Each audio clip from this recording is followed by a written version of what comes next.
Welcome to Video Game Design Part 6. In the next two parts, I'm going to show you how to put a character into the game, as well as animate it and have it move around the screen. Or those are the objectives at least. Now to start this tutorial, the first thing you're going to want to do is find some sprites that you can use.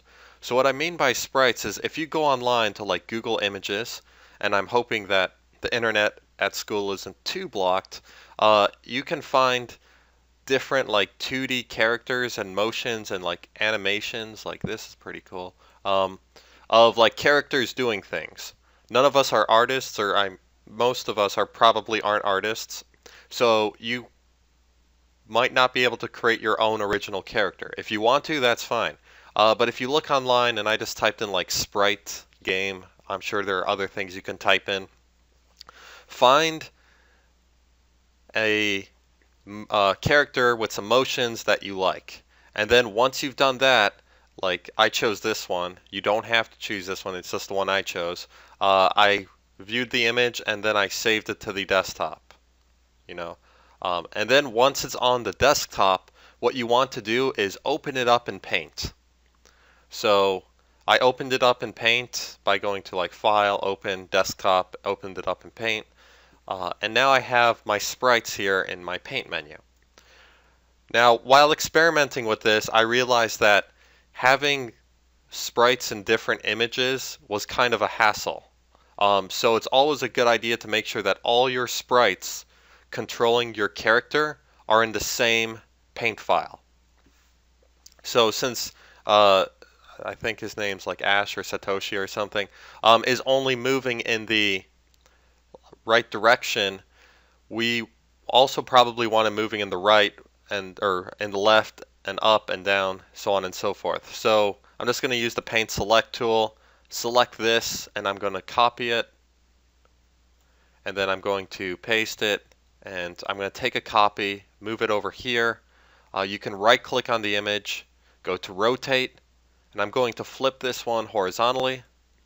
And I'm going to do the same thing 2 more times. So I'm going to paste another copy. Right click. I'm going to rotate this one. And I'm going to rotate this one 90 degrees. So he's like running down. And let me paste one more copy. Right click. Rotate left. So now he's running up. So now my character can run in all directions, if you're kind of looking how he's moving on the screen. I'm also going to resize this to fit the images better. And then once you've done this, go ahead and save it back to your desktop. Now you might already have them all done by default because it was already loaded incorrectly when you took it out of the file, but if it's not, make sure that you have all the sprites in a Paint file and have it saved somewhere. Okay, so let's go to our program, go to the Images form, and let's just once again use a picture box to bring it into the program. I'm going to rename the picture box Pick Sprite because we're putting a sprite in it, or many sprites in it, many images. And now I'm going to find the image, so local resource import, and there's my image. And I'm going to go ahead, click OK. This one's going to be a little harder to resize, so just use these to stretch it out to get everything you need. And there you go, a complete character map that we're going to be able to, from this map, like grab characters out of it and have them like happen when we press certain keys. And if we have them set to a timer, we can have multiple things happen in a row. And I'll show you how to do that as well. So we just needed all our character models before we could start. Okay, so now that we have that, the next thing you're going to want to do is kind of open up like a Word document or a notepad of some sort, and you kind of want to start recording the locations of your characters. Now I'm going to show you what I mean by that.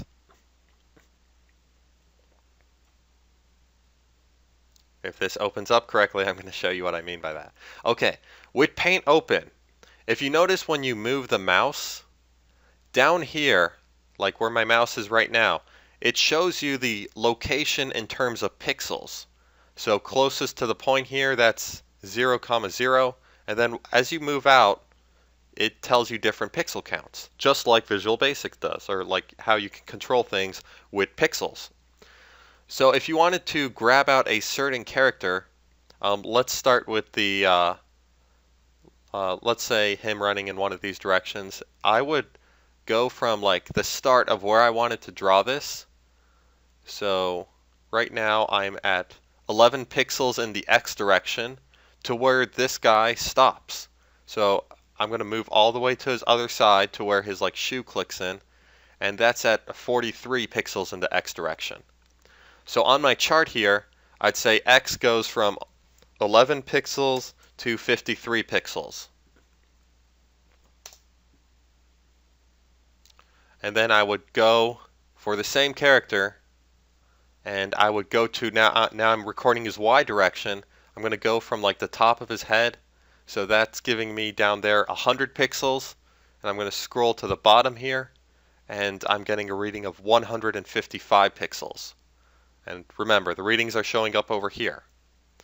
So in my Y direction, I'm getting 100 to 155 pixels. Okay.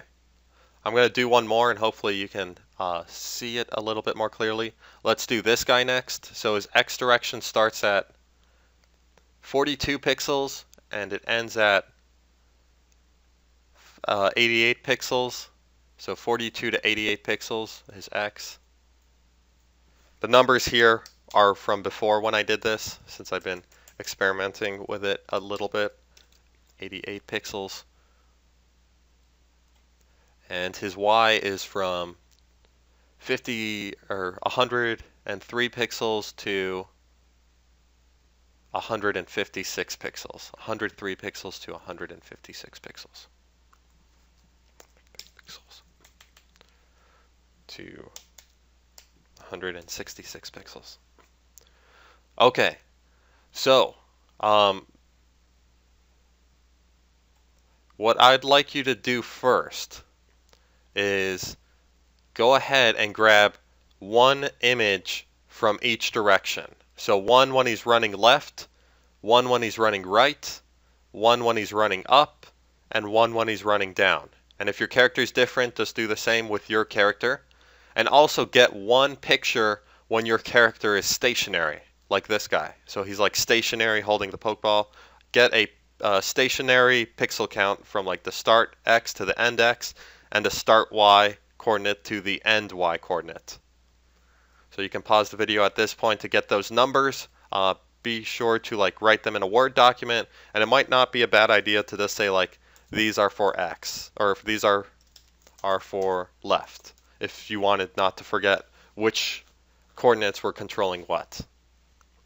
Okay, so go ahead and do that, and we'll continue in a second. Okay, so now that you have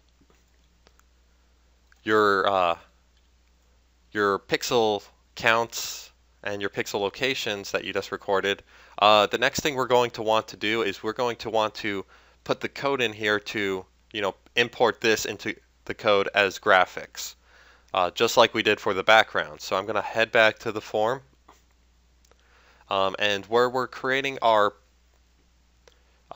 global variables, let's just go ahead and create some new ones.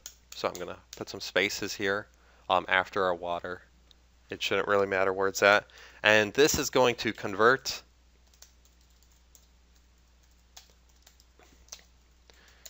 an image to bitmap graphics, just like the one before. But now it's going to do it for the character.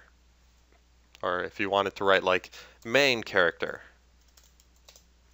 And this was for our background, so I'm just going to write like background here. And we're going to need quite a few things for this. First of all, we're going to need a new bitmap image. We'll call it BMP Sprite as a new bitmap. And it's going to convert our image to graphics. So images dot, the image we called it pick sprite dot image, the image property. So it goes over to images, it takes our image, and it converts it into a graphic we can use on our screen. Next, we're also going to need something to control our character while he's moving on the screen, his X position. So let's just say X position as integer, and we'll start it at 0. That's going to control his location in the X direction while he's walking. Let's also do one for Y.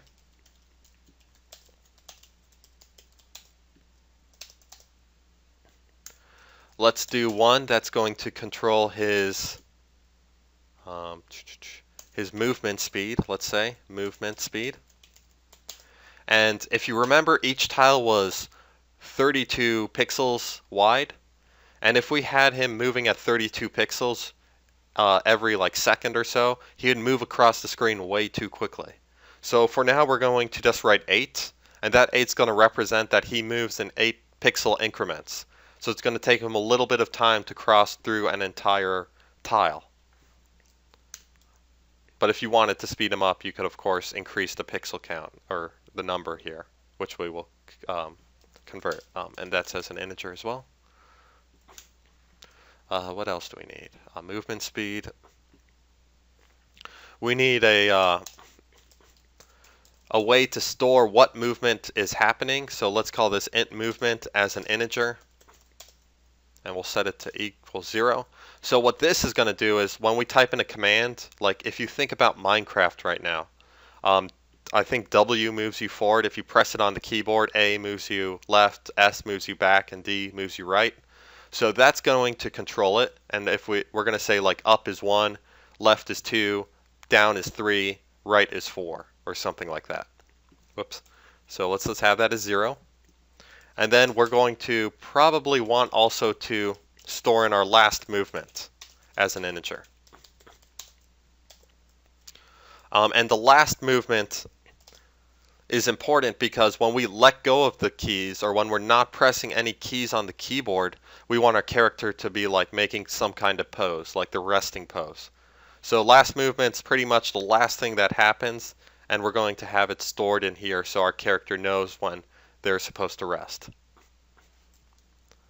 Okay, and the last thing we'll need, and as you can see there was quite a bit of initialization here, we're going to do int millisecond master as an integer. Let's not set it to anything, or we'll just set it to 0, that's fine, right now.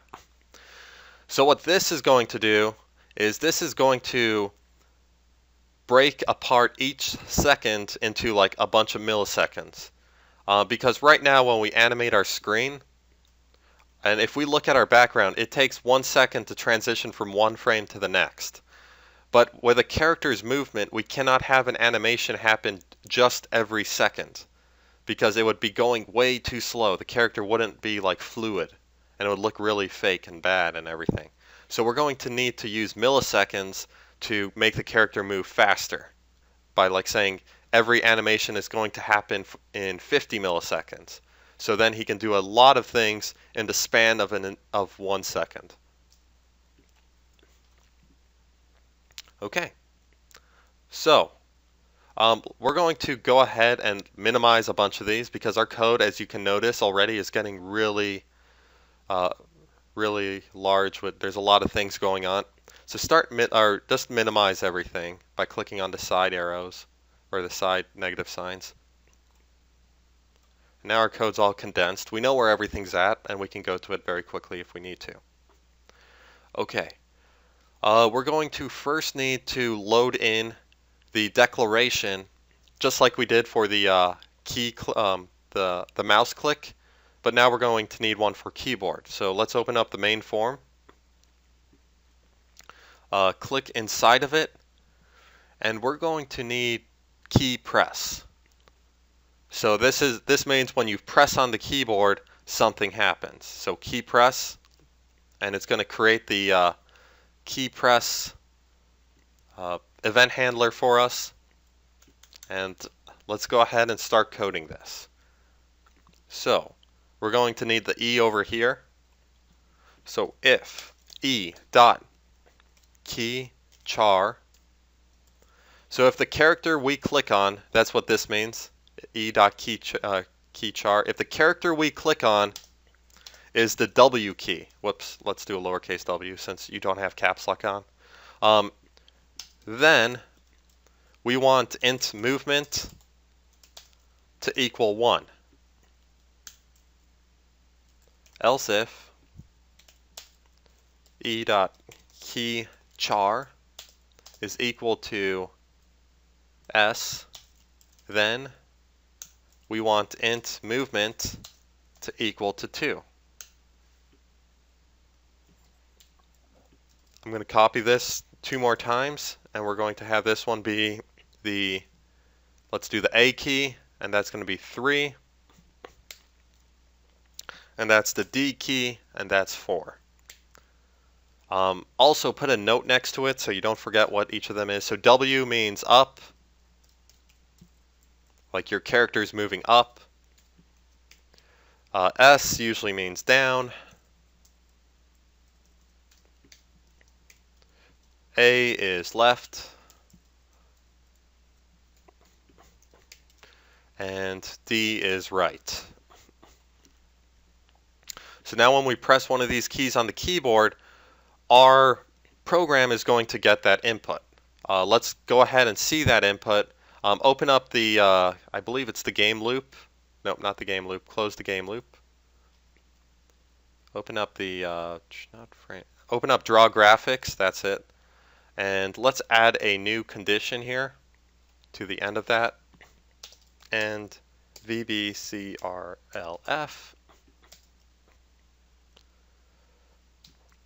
And we'll call this int movement and int movement. So there's the code if you need to see it real quick. Go ahead, run your code right now. And you should notice that when you press W, A, S, or D on your keyboard, the int movement value changes. So now that we're getting a number for that, we can make it do things like get your character to move, as long as we have an input of sorts. Okay, we also need a condition for when you let go of the keyboard, or when you're not pressing any keys.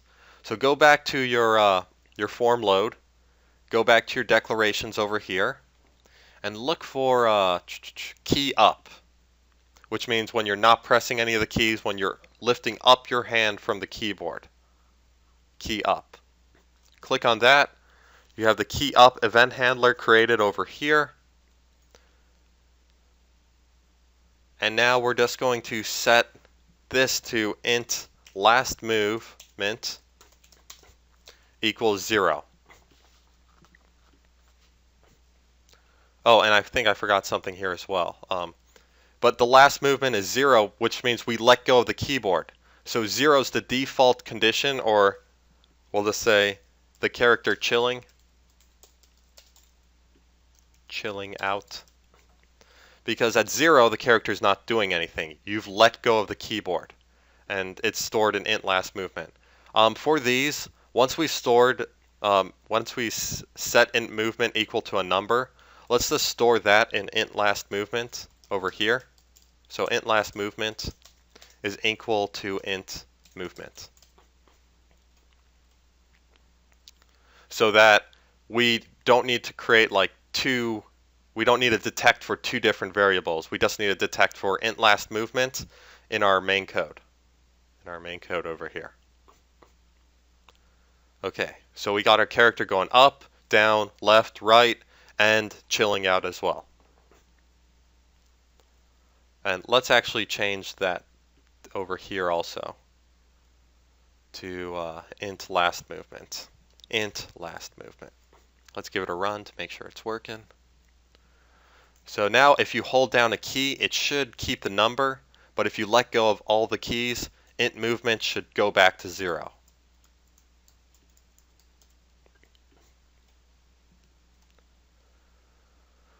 Okay, so we got the movement set up. Now all we need to do is draw our character. So let's go to the very bottom of our code And actually, let me just go ahead and close these for now. And let's create a new private sub. And this one's going to, let's say, draw our character. So we're going to call it the draw our character sub. And the only thing we're going to want to bring into this is what movement we selected. So let's pass it by, let's just do a pass by value. And we're passing in int last movement. I think int last movement's what we want to be passing in. And we're going to be passing that in as an integer. Okay. So, I believe we're at the 20-minute mark, so I'm going to continue that next time. Hopefully you've got into this part in part 6 and that your code is giving you the numbers necessary. So, I will see you in part 7 to get our characters on the screen.